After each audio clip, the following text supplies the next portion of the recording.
guys, this is Tarot with Kittens, Weights, and Tarot, and today is day 12 of Ethany's hashtag 31 Days of Tarot 2019, and I will put a link down below for Ethany's prompts through her blog if you would like to go check it out and check out her website and her channel and all that good stuff if you don't already know who the awesome Ethany is.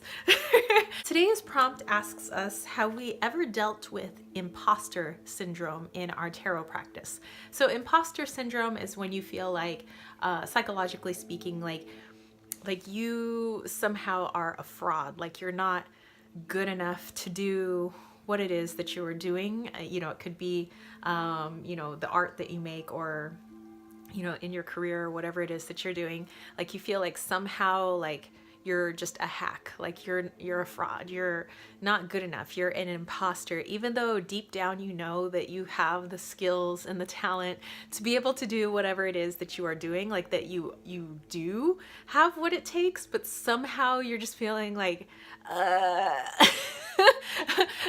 no, I can't do it, I'm an imposter. Imposter syndrome in my practice, I think that when I was first starting out with tarot, you know, this was like before, like I felt like people should pay me to do this, you know, before I became professional. Oh, hey, Wally. Oh, by the way, we have Wally here. Ooh, and his pink tummy. And Wally definitely knows that he is not an imposter. He never has dealt with this. Yes. You know, so before I became professional doing it for, you know, for other people and people I didn't know, strangers, I definitely I think I felt like I had that imposter syndrome. I felt like I was so unsure. I wasn't sure that what I was saying was, you know, helping anyone. I wasn't sure, like, if I was making any sense, and I thought it almost felt like I was making things up, even though I was just like literally reading the cards, and being like, okay, this is what I see in the cards, but I was like, oh, but I could be wrong, or I don't know, you know. And although everybody that I read for, like friends, family, because that's who I started off with first, the kitties, this is before when we had Presley, so this was before Wally and the other kitties. But I was like, you know, they'd be like, oh, you are so right, or like, that totally, you know, speaks to my life right now, or that's totally what I'm going through. I'd be like, really? I'd be like, oh, well, maybe they're just like they're seeing something that I'm not seeing, like, you know, maybe it's just like, you know, that's general, like anybody would be able to like get something out of that, you know. And I'd feel like I couldn't do what I saw other people do on YouTube, or like readers that I had gone to. I just felt like I wasn't them, like I wasn't that good yet. You know, and I would just read more tarot, and I would read and practice and study and watch more videos, and I just felt like I could never be those people. Like I was missing something, like I didn't have that gift of like information coming to me, you know. So whenever I did readings for people, and even though the people like felt like they really got something out of the reading, I thought that it was just like, that it wasn't me. Like I was like, well, I don't know how they got something out of the reading. I feel like I made everything up. Like everything I did, it just felt like I just must be a really good guesser.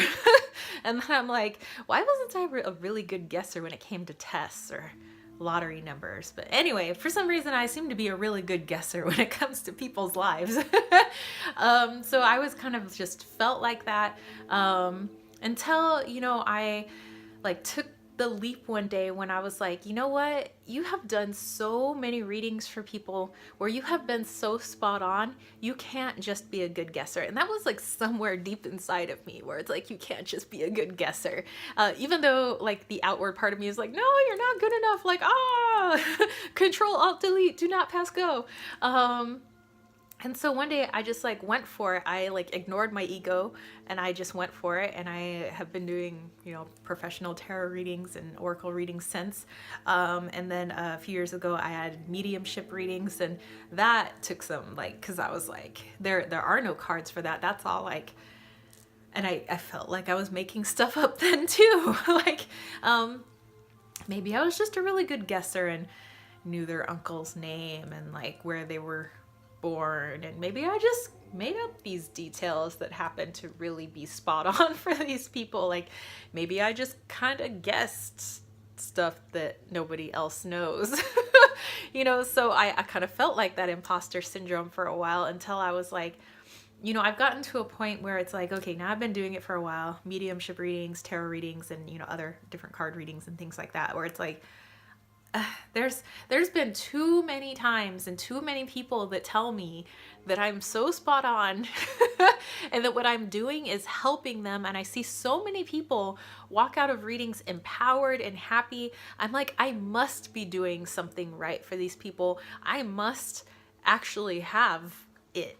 I must have what it takes, maybe, then when I started watching like other people's videos, like, again, same people that I was watching for like tarot readings, like their YouTube channels. And I was like, so maybe my style just isn't their style. And it was unfair to compare myself against all these people saying I'll never be them, because actually I'm never going to be them, because I'm not them. I'm me. And so I have a very different reading style, and I've learned to trust how I read and like what I do. So yeah. So have I ever like dealt with imposter syndrome? At the beginning, yes. And every now and then I get this little like voices like, you're just making stuff up, but I'm like good at like shutting it down now. I'm like, if I was making it up, how would I have helped so many people? And how would I be as spot on as they say I am? So yeah, so I have learned to quiet it. Does it creep in every now and then? Yes, it does. But my want and my drive to help others, and as happy as I am to see how much I help them, overrides and overpowers that little voice that says, you're an imposter. You can't do it. You're just a hack.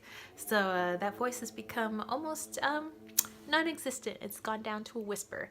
So anyway, I look forward to seeing what other people say about this, if they've ever dealt with this imposter syndrome in their practice. I will catch you spiritual homies later, okay? And if you dug this video, don't forget to give it a thumbs up. Don't forget to click subscribe, and don't forget to click that ding ding ding notification bell for more videos just like this.